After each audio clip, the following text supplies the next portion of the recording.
Hi guys, this is Amell again, and welcome back to another tutorial about MIPS assembly programming. And today I'm going to talk to you about a very important topic, and the topic is recursion. I apologize because I wasn't able to post any videos lately. I've been very busy taking this algorithm course, but now I want to show you this. Whenever you have a program in execution, it is called a process, and a process has these sections of memory: one text section, data, the heap, and the stack section. The text section is for the code because remember that the code is going to be stored in binary. It's going to be stored in your random access memory, and this is a concept called the store program counter. Data is for all the global variables. So whenever you declare a variable, it's going to be stored in the data section. The heap is for the dynamic memory allocation. So if you let's say that you're using C++, or if you're using any other programming language and you want to allocate memory dynamically, then you use the heap.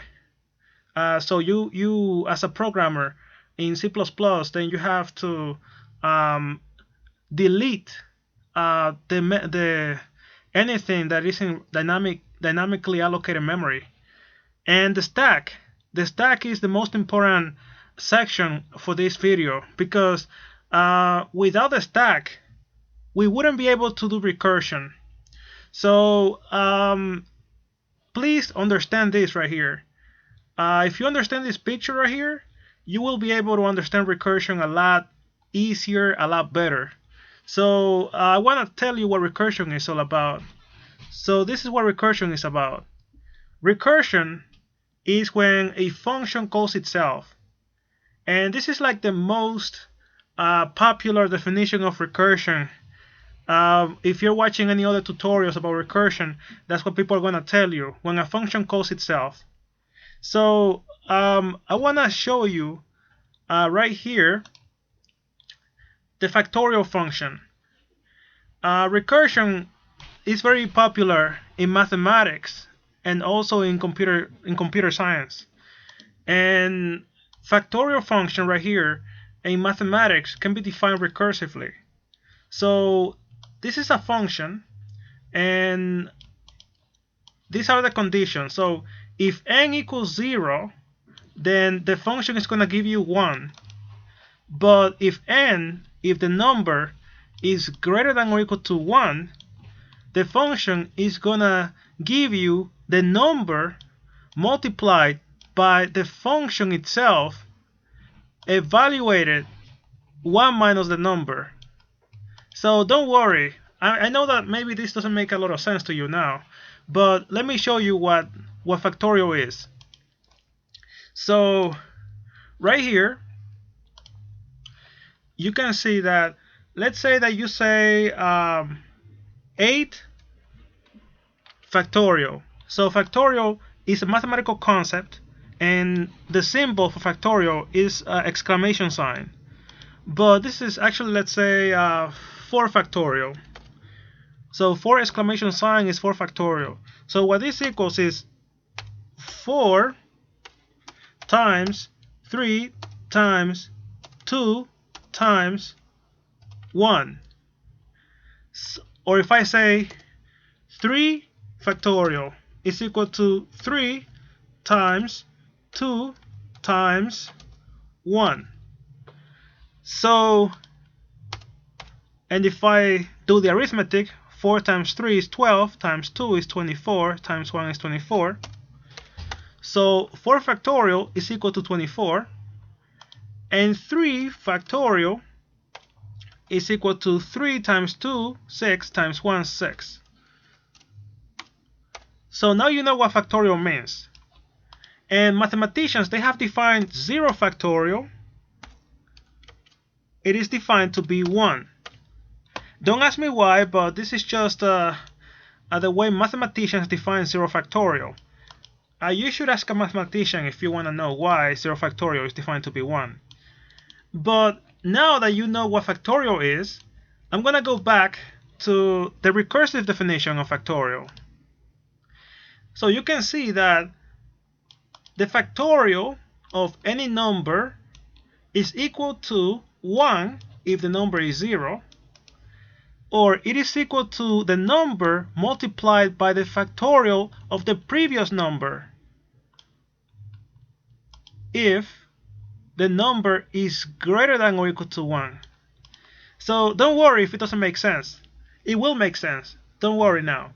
So I know that these tutorials, they are about MIPS programming, but recursion is kind of a topic that needs a lot of explanation in order to understand very well. So that's why I'm trying to explain it from a high level, and then I'm gonna go, maybe in my next video I'm gonna explain recursion at a lower level using MIPS.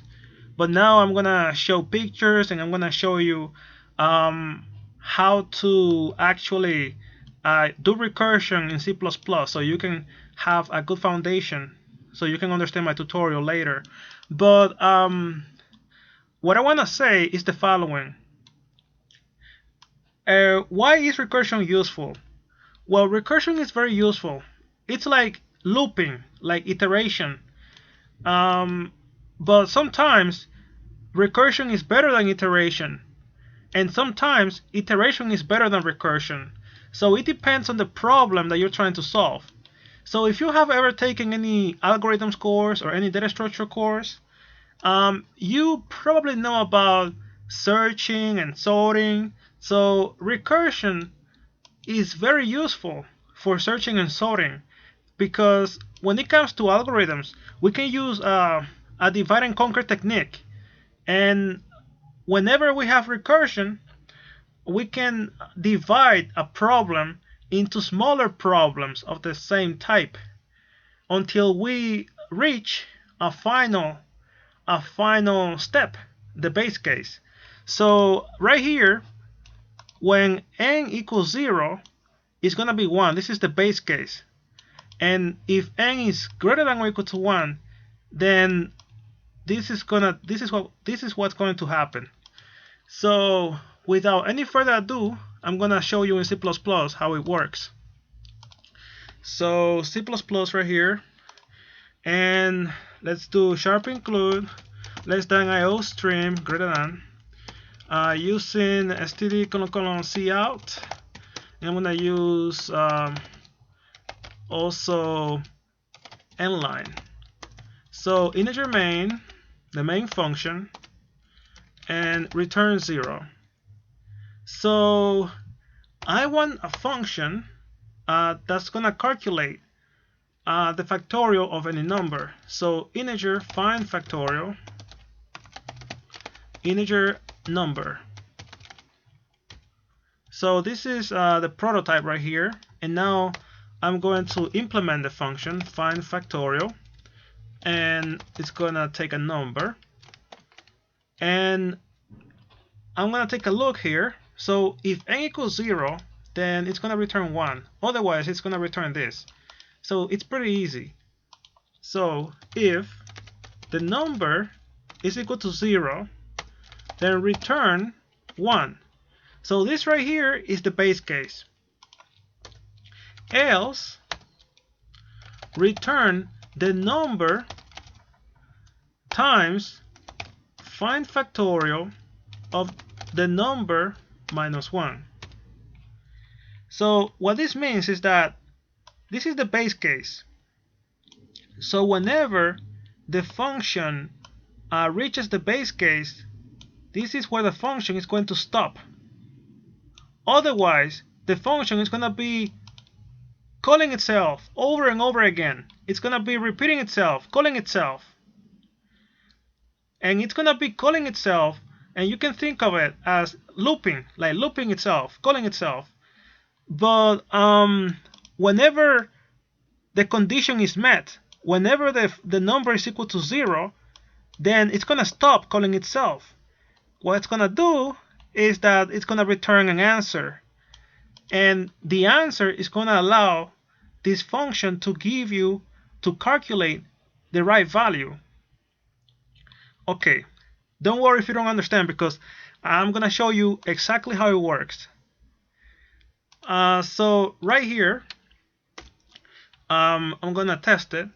So let's say that I do the following: cout the factorial of 4 is find factorial of 4 and line. So I save, I execute, and as you can see, the factorial of 4 is 24. Okay, so let me show you right now how this works, because I know it's kind of confusing. So right here, you see the picture. The stack is the section of code for your program that contains all the functions. So whenever you call a function, whenever you're using a function, it's gonna be stored here in the stack frame. So it's gonna have a stack frame. So whenever you open your program, guess what's gonna be the stack frame in the stack already? It's gonna be the main. It's gonna be this right here. So when you call your program, the first one that is gonna be in the stack is main. So this is gonna be main right here, and let me give it a name right here. Main. Wait, let me change the color, and the size is gonna be 14. So main function. So right here you can see this is the stack frame for the main function right here. So then when you call factorial right here, find factorial of 4 is going to be pushed. But in this case, let me do of 3 because I don't want to make it too long. So find factorial of 3. So find factorial of 3 is going to be in the stack. So right here, and the function is going to be find factorial of 3.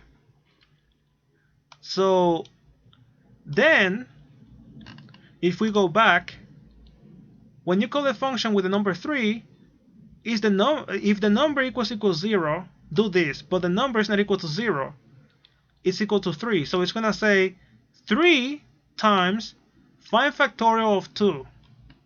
So find factorial of 2 is gonna go here in the stack as well. So let me put it in the stack, and whenever you put something in the stack, it is called pushing a value to the stack. So now it's gonna push find factorial of 2. Find factorial of 2. So right here you can see find factorial of 2, and then it's gonna go back. The number is not 0, so it's gonna do 2 times find factorial of 1. So factorial of 1 is gonna come here as well. So factorial of 1, find factorial of 1. Okay, so now it comes here. Number is not 1, it's 1, so it's not equal to 0. So it's gonna say 1 times find factorial of 0. So right here, the stack is gonna say find factorial of 0. And because now the number is 0, it's gonna come here. So if number equals 0, yes, it's equal to 0. Return 1. So now it's not gonna call itself anymore. It's gonna return. It's gonna go back. So what it's gonna do is the following. It's gonna pop all of it. It's gonna say, okay, I know what factorial of 0 is. It's 1. So now I can return 1. Yeah, I can return 1. So it's gonna pop it. And then it's gonna say, now I know what 5 factorial of 1 is. It's just 1 times 1, because the other function returned 1. So I can pop it. And then it's gonna say, oh, 5 factorial 2. Now I know what that is. It's 2 times 1, because the other function returned 1 to me. So 2 times 1 is 2. And then it says 5 factorial 3. Oh, now I know what that is. It's 3 times 2, because the factorial of 2 gave me back 2. So 3 times 2 is 6. And now we're back in the main function right here. And we continue working in the main function, and we print it out. So finally the main function is gonna get back the value 6. So we're gonna do it again with 3, and you're gonna see that the factorial of 3 is 6. Let me change the number here. Factorial of 3 is 6. So there you go. This is a very important concept.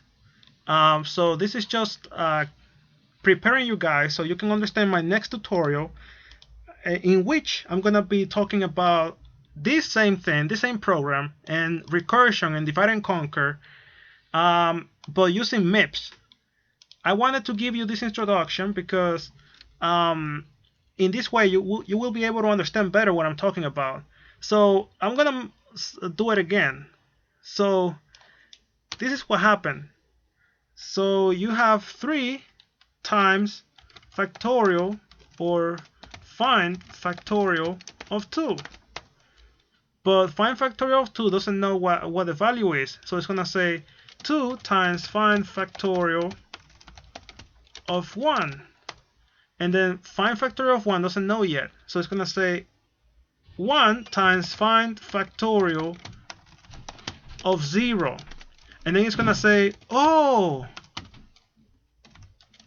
I know factorial of 0 is 1. Now I can return. Now I can go back.